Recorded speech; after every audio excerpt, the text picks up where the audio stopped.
I played the demo of Return to Dreamland Deluxe, and like always, here are my initial impressions. In the background you're going to see just the way I'm playing the demo for the first time, so don't be confused when I'm just standing there trying things out, not playing properly. It's basically the footage where I'm playing for the first time. First, the graphics, since this is the aspect that springs to mind when talking about a remake, right? They are simply fantastic. I was convinced since the very first trailer, and after seeing the game on my TV with smooth 60 FPS, it just looks the way a Kirby game should look like. The Forgotten Land was 30 FPS, and we all know they could have done the 60 FPS, but they didn't. For some reason, it seems like the Kirby developers, I don't know if I want to say struggle, but they kinda struggle with HD games. Like Star Allies was already not in 60 FPS, and Kirby Fighters 2 is, I think, the only one so far. I think all the other Kirby games on the Switch are 30 FPS if I remember correctly. But no, Return to Dreamland Deluxe, it just looks so smooth and nice. It's just a visual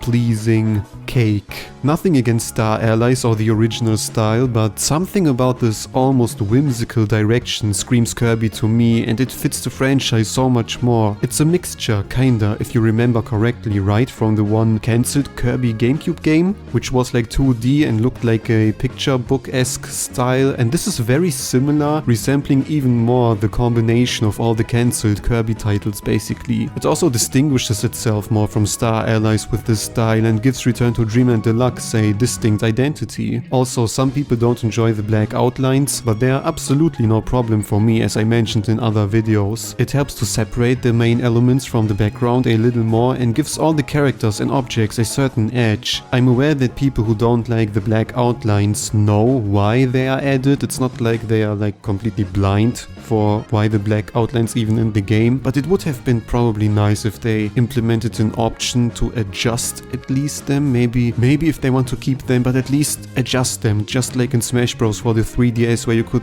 have like thick black outlines or very thin ones, maybe even no ones at all. I cannot really remember correctly, but yeah, an option would have been nice.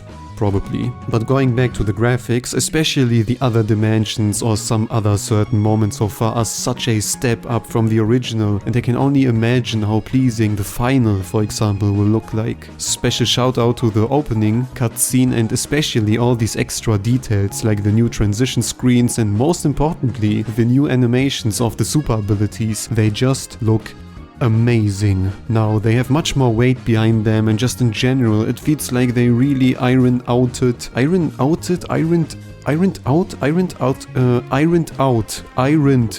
everything there is from the original. When it comes to the music, I have to say, I'm not disappointed. Well, I don't know about disappointed, but for some reason there was something in me hoping to get like upgraded renditions of all the songs, like in Wind Waker HD. You know, not like necessarily like a live orchestra, which I will mention in a second, but just a different version, a upgraded, quote, upgraded version, if you know what I mean. Don't get me wrong, the soundtrack surely is great, and if you have never played the game, you will probably love it, but I don't know. I like the graphics so much, I suppose I was just hoping to have some kind of upgraded music along the way. After playing the Forgotten Land and seeing how ambitious it was, I kinda hoped they would go the extra mile and start doing live music. It doesn't have to be an epic orchestra like in Mario Galaxy, but I'm sure a small band like in 3D World, for example, would have been possible. But now, to the gameplay and general feeling. To be honest, I just feel right at home. Well, it makes only sense since this is a remake, and I have to say, the new graphics make it feel like a different game even though it isn't. From what I've experienced, everything seems to resemble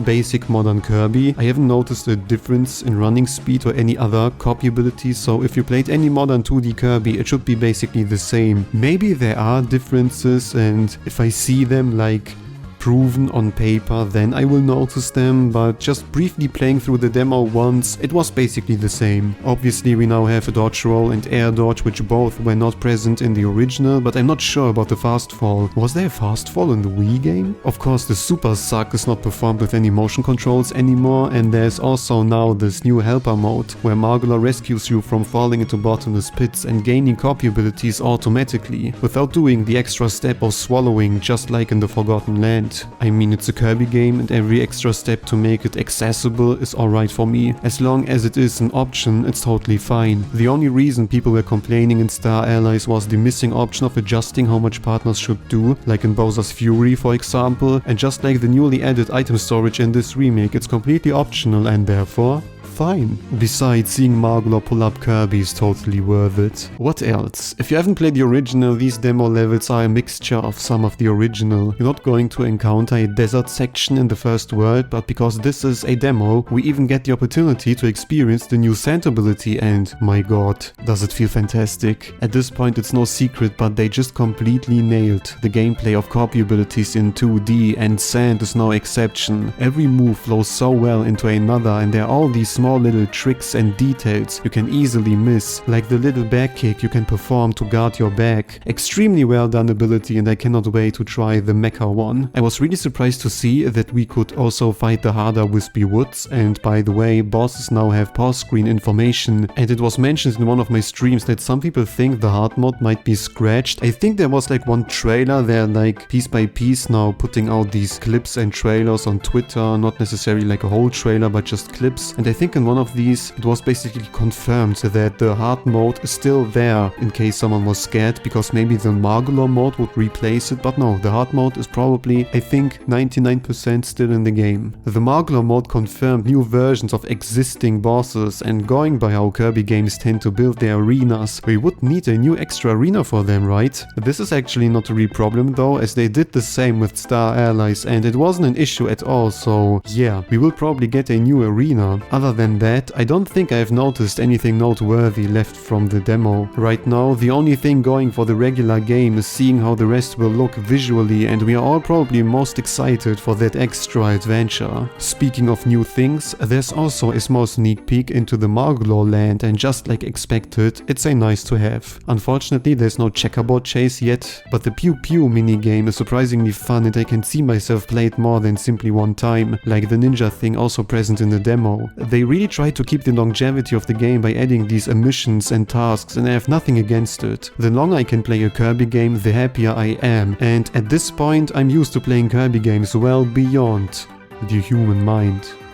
Did this sentence make any sense? There are also masks, and going by the sheer number there will be quite some stuff to collect. In general, the base game plus the hard mode lead to a fairly longish adventure on its own, and adding all this extra stuff on top of a new adventure mode will make this remake one of the longest Kirby games probably. Now it even has a serious chance rivaling Superstar Ultra in terms of ambition, and it will be interesting to see which remake can claim to be the best one. The only thing which disappoints me a little is the missing feature of being able to play as one of the other characters than Kirby. Maybe this will be still a thing after beating the main game, just like a bonus feature at the end or something, but so far there are no indicators to suggest such a feature. I get that this is a Kirby adventure, but 99% of the super ability situations are optional, and I simply want to play as Chunky DDD. But what are your thoughts on the demo? Did you play the original, and what do you hope to see for the rest of the game? It isn't long anymore until we reach the surprisingly ambitious remake, but until then look forward to more,